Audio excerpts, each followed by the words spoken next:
하나님의 말씀 고린도전서 9장 말씀입니다. 9장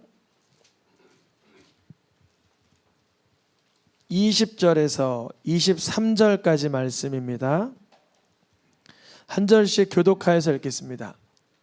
유대인들에게 내가 유대인과 같이 된 것은 유대인들을 얻고자 하며 율법 아래에 있는 자들에게는 내가 율법 아래에 있지 아니하나 율법 아래에 있는 자 같이 된 것은 율법 아래에 있는 자들을 얻고자 하며 율법 없는 자에게는 내가 하나님께서 율법 없는 자가 아니요 도리어 그리스도의 율법 아래에 있는 자이나 율법 없는 자와 같이 된 것은 율법 없는 자들을 얻고자 함이라.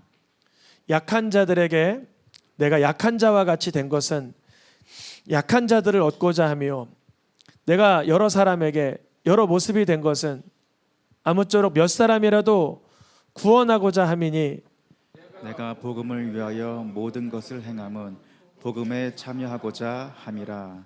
아멘. 우리가 5월 한 달 성경의 언어를 사용하라라는 주제로 말씀을 듣고 있습니다. 5월 달은 가정의 달이라고 해서 가정 안에 부모님을 섬기는 날, 자녀들을 더 귀하게 여기는 날, 스승을 찾아가는 날, 성인이 되는 날, 부부의 날 등 여러 기념일이 있지요. 우리 가정에서 그동안 가져왔던 육신의 언어들이 삭제가 되고 성경의 언어, 하나님 기뻐하시는 그러한 대화가 생성될 수 있도록 이 말씀을 전하고 있습니다. 우리가 가정의 달을 맞이해서 한 달 동안 들었던 말씀을 한번 다시 돌아보면 첫 주는 아멘하여 영광을, 그래서 하나님 말씀에 내가 아멘해야 된다, 신뢰해야 된다. 여러분 말씀을 보시면서 아멘 하면서 읽을 수 있기를 축복합니다. 또한 일상을 살면서 힘들고 고달프지만 하나님을 찬양하면서 회복되는 능력을 체험하시기를 축복합니다. 우리의 인생의 유일한 구원자 예수님만이 그리스도이십니다. 수많은 이단들은 왜 이단이 되느냐? 예수님이 아닌 다른 그리스도를 찾고 있기 때문에 그래요. 다른 그리스도라고 하면은 교주라든지 예수님 말고 다른 신을 쫓는다든지 그 모든 이단들은 예수님만을 그리스도라고 만나지 못해서 생겨난 것입니다.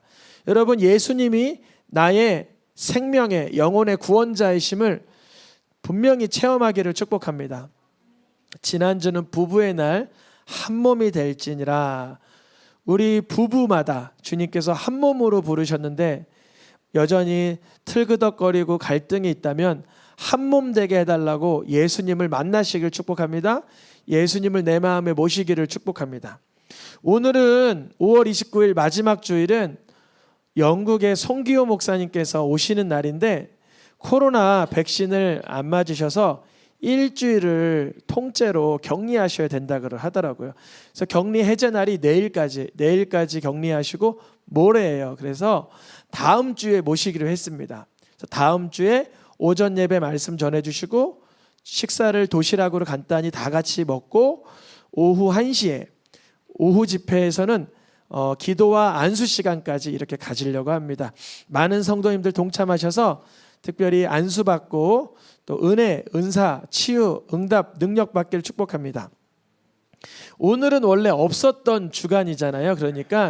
그런데 주님께서 5월달 설교 시리즈를 주실 때 일상의 언어로 전도하라는 말씀을 사실 주셨어요. 그래서 이거를 삭제했던 거예요. 왜 삭제했냐면 송기호 목사님이 영국에서 가장 많이 하는 사역이 뭐냐면 전도예요. 그래서 제가 오늘 이 말씀을 전하지 않아도 송 목사님이 오셨다 하더라도 전도에 대해서 전해 주실 거라 하여서 이 말씀을 제가 삭제했던 거예요. 그런데 오늘 오시지 못하고 다음 주 오시니까 준비했던 말씀을 그대로 전하는 것입니다. 오늘 말씀 제목을 읽어보겠습니다. 일상의 언어로 전도하라. 우리는 분명 5월달 한 달 동안 무슨 언어를 사용하라 그랬어요? 성경의 언어를 사용하라라고 했어요. 그런데 오늘은 왜 일상의 언어로 전도하라고 말씀을 전할까요? 이유는 그래요. 우리는 아멘의 뜻을 배웠어요. 사용하고 있어요. 할렐루야를 익숙하게 듣고 있어요. 그런데 예수님 안 믿는 사람에게 할렐루야 그러면 좀 낯설어해요. 예수님이 그리스도라라는 말이 무슨 뜻인지 몰라요. 아멘, 아멘 하는 모습을 좀 위협적인 모습으로 느낄 수도 있어요. 그러니까 전도할 때는 어떤 언어를 사용하라? 일상의 언어로 전도하라. 이거를 쉬운 말로 이렇게 말합니다. 복음의 현지화. 뭐라고요? 복음의 현지화. 복음을 우리는 알고 있고 체험하고 있고 믿고 있는데 이제 새롭게 복음을 믿을 사람은 그 사람의 일상생활 속에선 우리가 알고 있는 아멘, 할렐루야, 예수 그리스도라는 단어를 몰라요. 그러니까 우리가 알고 있는 복음을 현지화 시켜줘야 돼요. 그 사람의 눈높이와 그 사람의 삶의 정황 속에서 깨달을 수 있도록 도와줘야 돼요. 이것을 일상의 언어로 전도하라라고 말해요. 예수님께서는 인간들이 하나님의 사랑을 오해하거나 잘 알아듣지 못하니까 이 땅에 성육신하셨어요. 예수님께서 하나님의 사랑을 몸소 보여주시려고 오신 거예요. 성경을 통해서 하나님의 사랑을 깨달아야 되는데 그러지 못하는 우리 인류를 위해서 예수님이 사람의 몸으로 이 땅에 오셔서 일상의 언어로 전도하신 것입니다. 예수님은 가난한 자를 만날 때나 부유한 자를 만날 때나 청년을 만날 때나 늙은이를 만날 때나 강건한 자를 만날 때나 병약한 자를 만날 때나 항상 그 사람의 일상의 언어로 하나님의 말씀을 가르쳐 주셨어요. 어렵지 않았어요. 연약한 여인에게는 남편에 관하여 묻기도 하고 아파하는 자에게는 죄하여 그 질병에 대하여 치유해 주시고 죄로 인해서 고통하는 자에게는 죄의 문제를 해결해 주시면서 그 사람마다의 눈높이를 맞춰서 복음을 전해 주셨습니다. 우리의 삶 속에서 복음을 전할 때 일상의 언어로 전도하기 위하여서는 내가 먼저 하나님의 말씀 복음에 깊이 익숙하게 사무쳐져야 돼요. 내가 먼저 하나님의 말씀이 쉬워져야 되고 내가 먼저 하나님의 말씀에 익숙해져야 돼요. 그래야 우리를 통해서 일상의 언어로 복음이 증거될 수 있어요.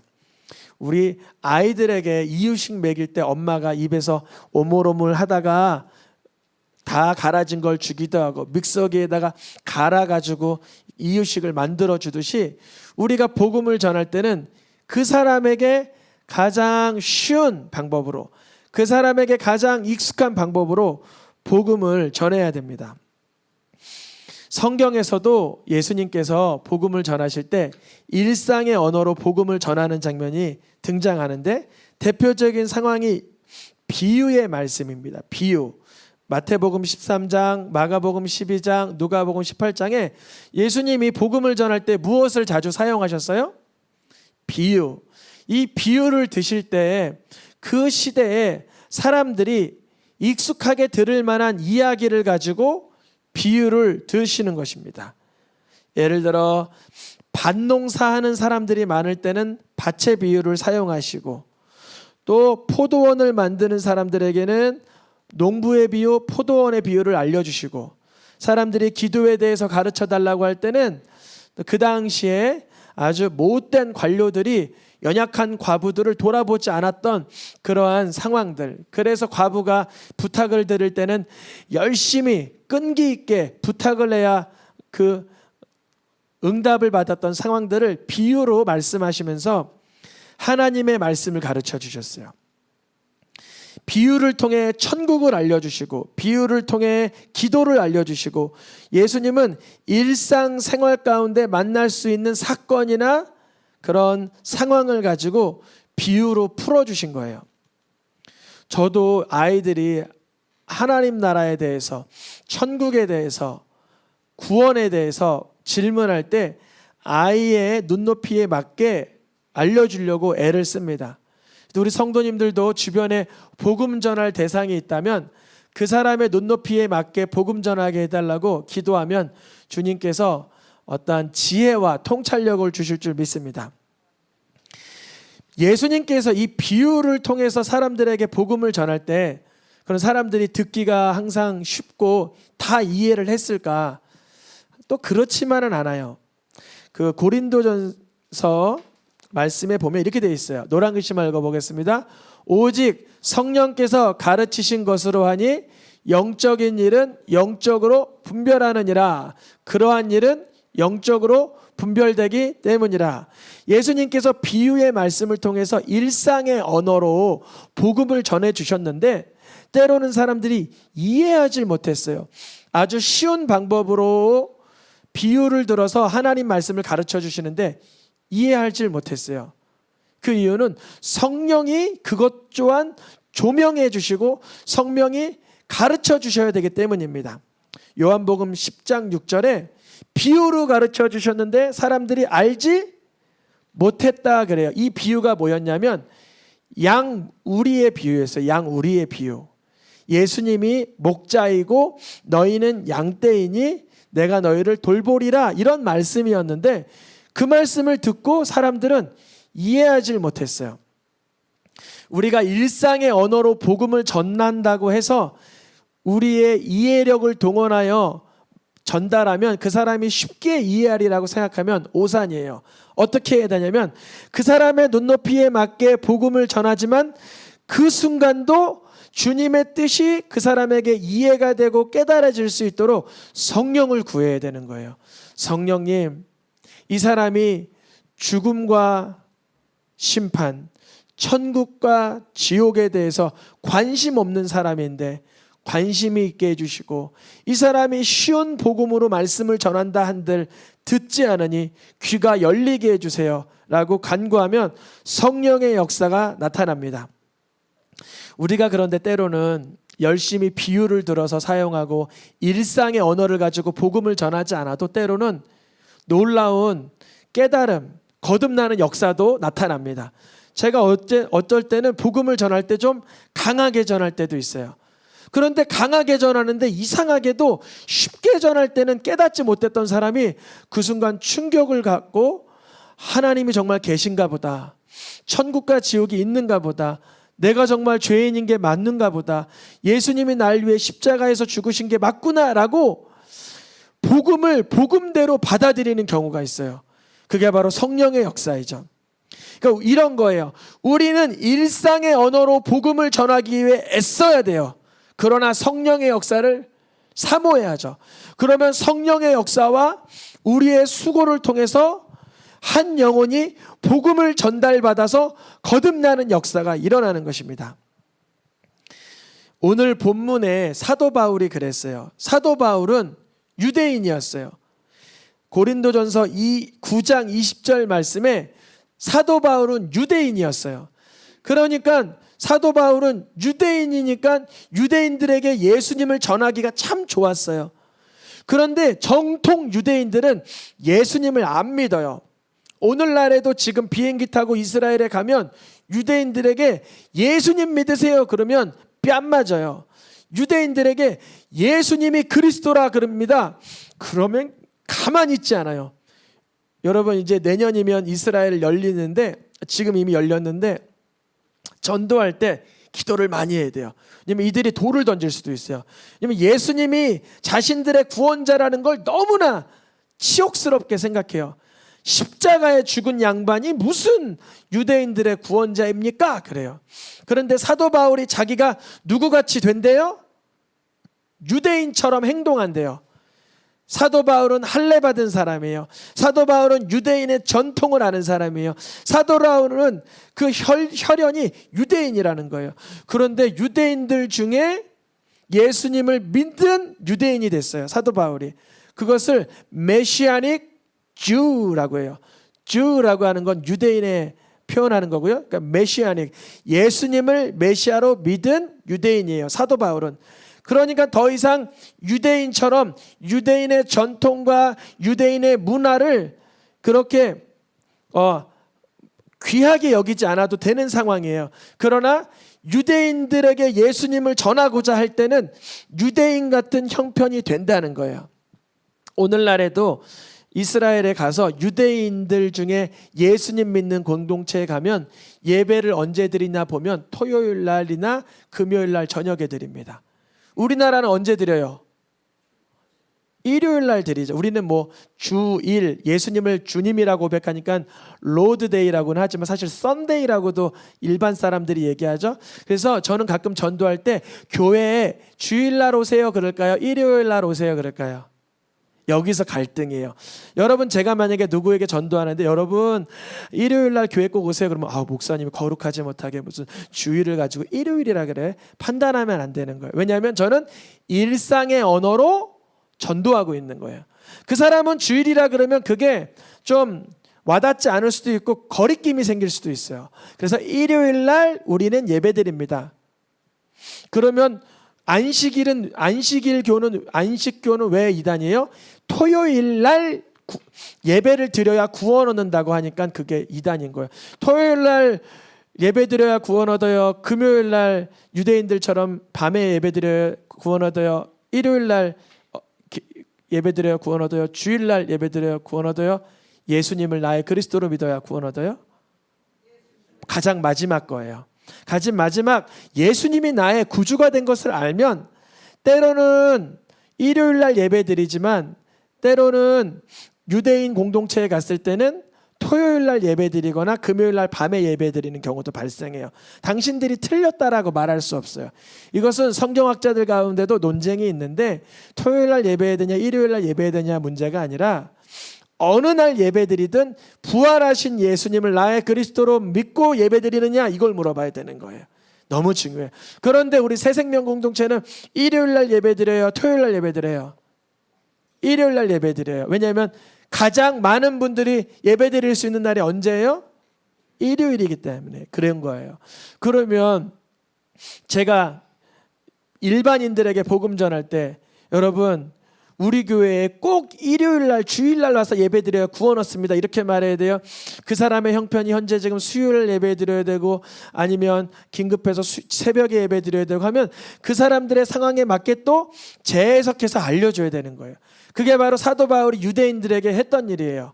유대인들의 문화와 전통을 그대로 유지하면서 구약의 관점으로 예수님이 왜 메시아인지 알려주었던 거예요. 그래서 유대인들 중에 사도 바울이 전도해서 예수님을 믿게 된 유대인들이 상당히 많아요. 근데 때로는 유대인들에게 박해도 받았죠. 막 때리고 너 저리 나가라. 너가 왜 우리 공동체에 들어와서 우리 공동체를 이렇게 회파하려고 이렇게 잘못되게 하려고 하느냐. 그래서 사도 바울은 유대인들에게 복음 전하다가 핍박받을 때 이렇게 말해요. 그래 내가 이제 유대인들에게 복음 전하지 않고 이방인들에게 가노라 그렇게 얘기해요. 그리고 사도 바울은 율법으로는 구원 얻을 자가 없다는 걸 아는 사람이에요. 그런데 여전히 유대인들 중에 바리새인들이 있어요. 유대인들 중에 사두개인들이 있어요. 유대인들 중에 바리새인들의 특징은 율법을 너무나 중요히 여기기 때문에 율법을 준수해야 돼요. 사도 바울은 율법을 통해서 구원 얻는다가 믿는 자가 아니지만 율법 아래에 있는 사람들을 얻기 위해서 맞아 율법이 얼마나 중요한데 하면서 율법의 조항을 하나하나 다 아주 세밀하게 지켜나가고 나누고 있어요. 그러면 그들과 교제하면서 이걸 깨닫는 거예요. 우리가 율법을 이토록 지키려고 해도 결국은 하나를 범하면 율법의 전부를 범하는 거 아니냐라는 걸 가르쳐 주는 거예요. 그러면 율법 아래에 있는 자들이 드디어 깨달아요. 율법으로는 구원 얻을 수 없고 죄를 깨닫는 도구이구나. 마치 엑스레이가 사람을 고쳐요. 엑스레이는 병을 체크하는 거예요. 엑스레이는 병을 체크하는 거예요. 엑스레이를 100번 찍으면 그 사람이 병이 낫는 게 아니라 100번 찍으면서 어디에 병이 있나 확인을 하는 거예요. 병을 고쳐주시는 분은 예수님을 나의 구주로 믿을 때 고쳐지는 거예요. 율법의 용도는 우리의 죄를 깨닫게 하는 거예요. 십계명을 암기하고 성경책을 들여다보며 나의 죄를 성령으로 조명받은 자들은 반드시 예수님을 나의 구주로 믿게 되어 있어요. 또한 사도 바울은 고린도전서 9장 21절에 누구를 또 얻고자 하냐면 율법 없는 자들은 누구냐면 대부분의 이방인들, 대한민국 사람들은 대부분 율법이 없는 사람이에요. 왜냐하면은 성경의 구약 말씀을 해박하게 유대인들처럼 알질 못해요. 유대인들은 레위기의 율법의 말씀이 그들의 삶이에요. 그러나 대부분의 사람들은 율법이 없는 사람이에요. 그래서 사도 바울이 율법 없는 자를 얻고자 할 때는 어떻게 행동해야 되는 거예요? 율법 없는 자와 같이 되어야 되는 거예요. 사도 바울이. 우리 교회 오래 다닌 사람은 어떤 성도님이 딱 오면 이래요. 교회에 어떻게 슬리퍼를 신고 오지? 교회에 어떻게 술 냄새 나는데 교회에 들어올 수가 있지? 교회에 오는데 왜 세수를 안 해? 교회에 오는데 헌금을 안 들고 와? 교회에 오는데 어떻게 늦게 와? 교회에 와서 왜 떠들어? 교회에 와서. 왜 그럴까요? 그 사람은 뭐가 너무 많은 거예요? 율법이 너무 많은 거예요.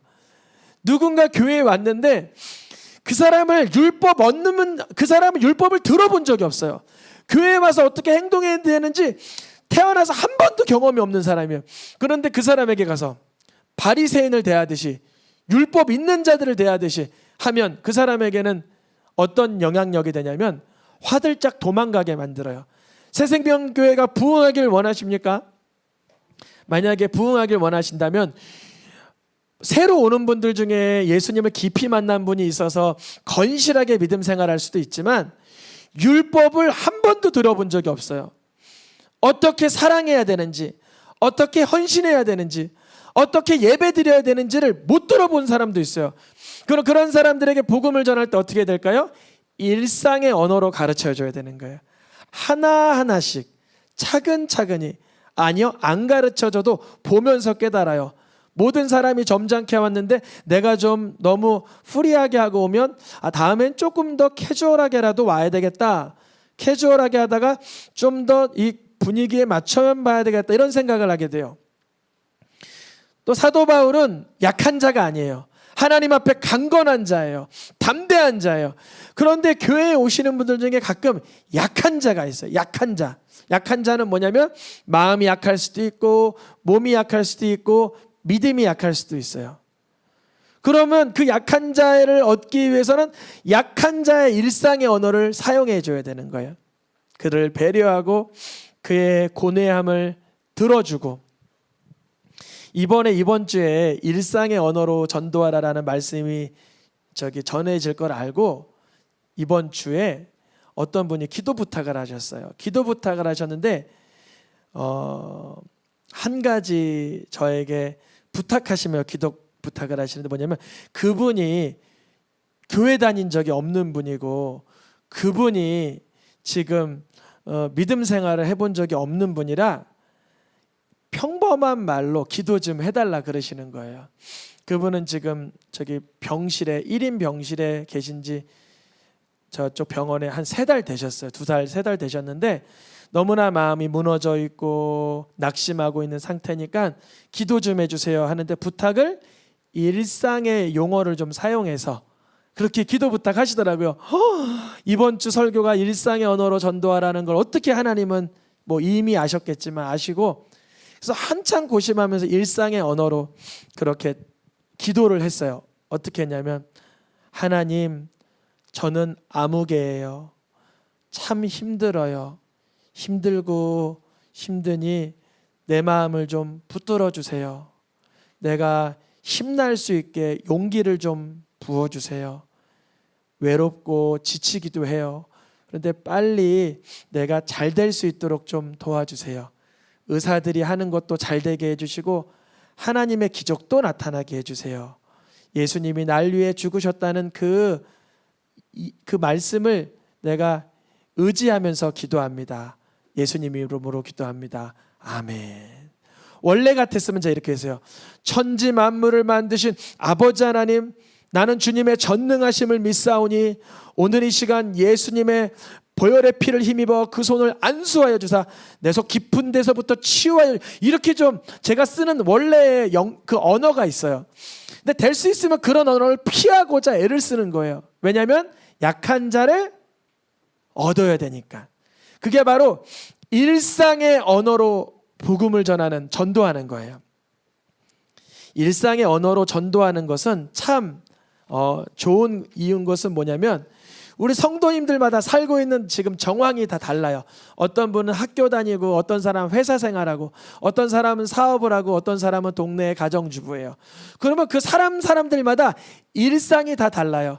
주부들끼리 쓰는 언어가 있고, 학생들끼리 쓰는 그 은어가 있고, 어른들끼리 고민하는 그 고뇌의 주제가 달라요. 그러니까 주제가 다르고 상황이 다른 것은 오히려 우리 각 사람이 복음의 현지화, 복음의 성육신화를 하기에 너무 좋아요. 저는 기대하는 것들 중에 하나가 우리 앞에 있는 어린아이들이 이제 학교 가서 친구들에게 복음을 전하기 원해요. 제가 우리 어린아이들 친구 만나가 복음 전하기가 좋을까요? 이 아이들이 복음을 직접 전하는 게 좋을까요?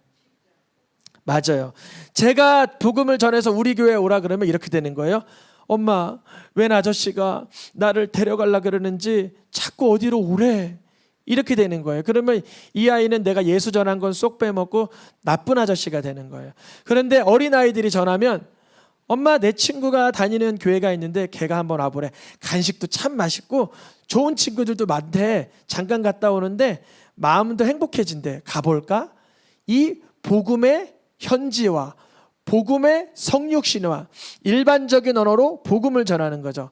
사업하시는 분은 사업하는 분에게, 직장생활하는 분은 직장생활 하시는 분에게, 학생들은 학생들에게 일상의 언어로 복음을 전하는 것입니다.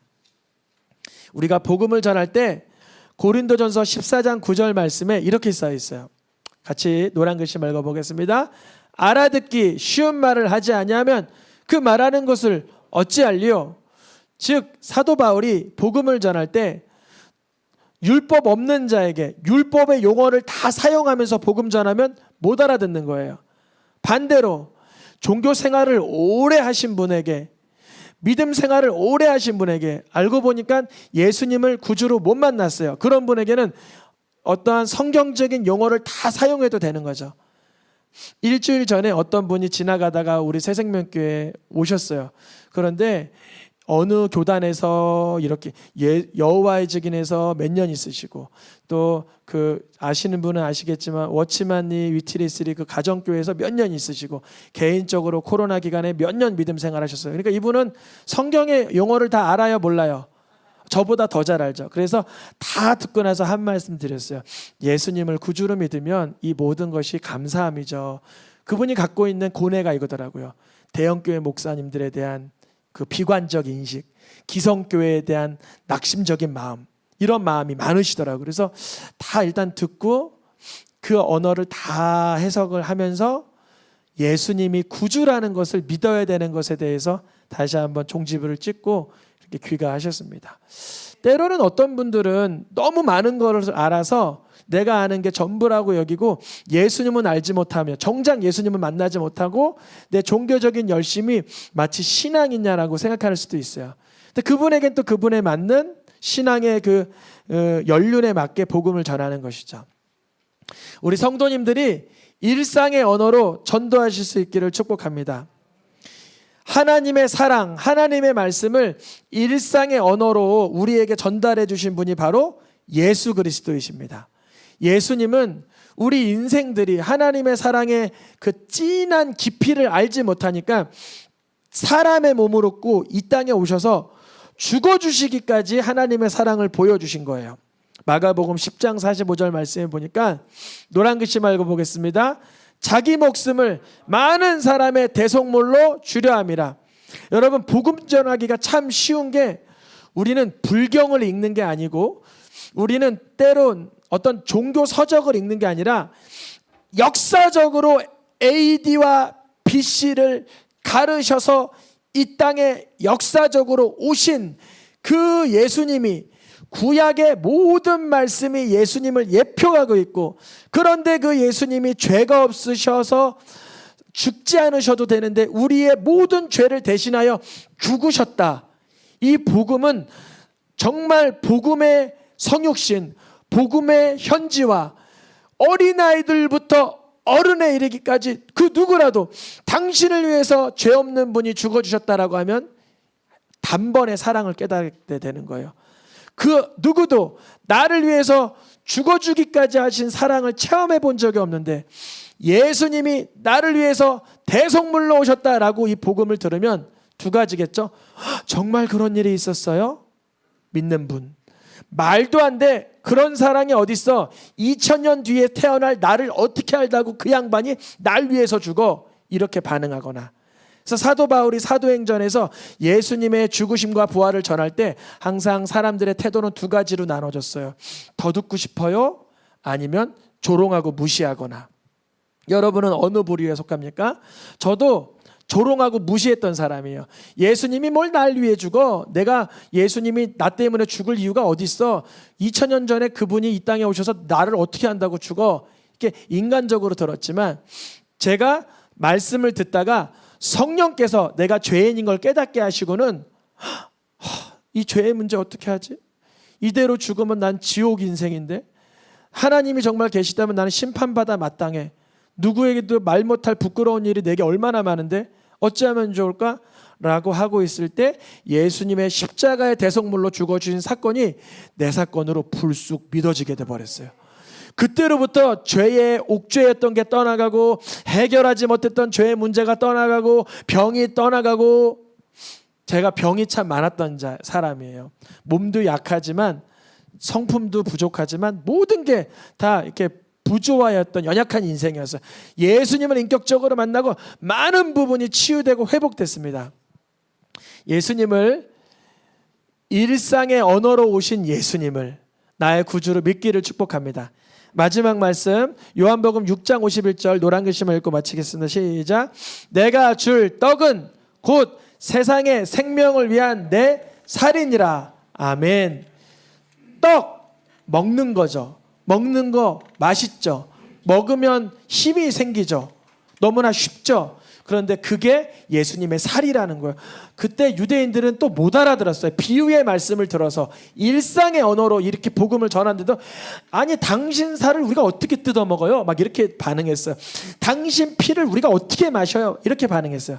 근데 예수님은 우리를 위해서 찢기실 살, 나를 위해서 흘리실 피를 말씀하신 것이죠. 너무나 쉽게 일상의 언어로 하나님의 사랑을 복음으로 증거하신 예수님의 말씀.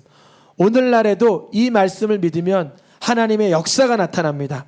오늘날에도 이 일상의 언어로 이 땅에 성육신하신 예수님을 내 그리스도로 받아들이면 하나님의 일하심을 체험할 수 있습니다.